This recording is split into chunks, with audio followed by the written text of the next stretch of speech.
Selam dostlar, sizlerle Mehmet. Bak, bugün kalay telefonumuza duyurayım.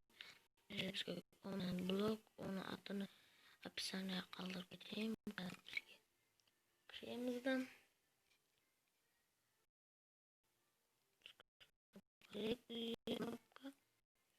annen zaten odada çok da böyle koyarız. Ne? Şöyle götürürüm. Şöyle götürürüm. Hoppa. Ne?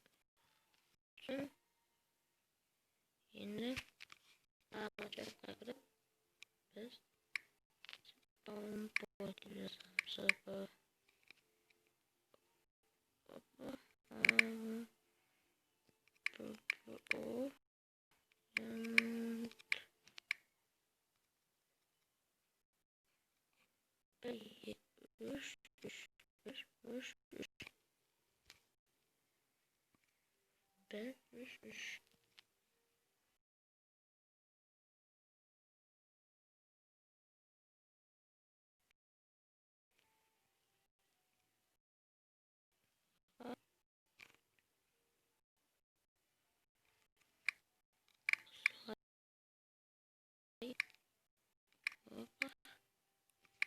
üç indir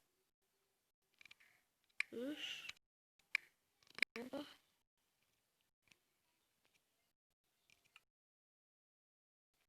şartın darangan alanı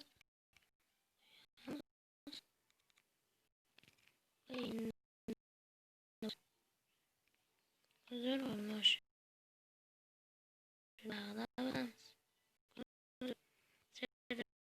Sonra video ayakta aldı. Ana kılık uçtu basamız. Sağ olun.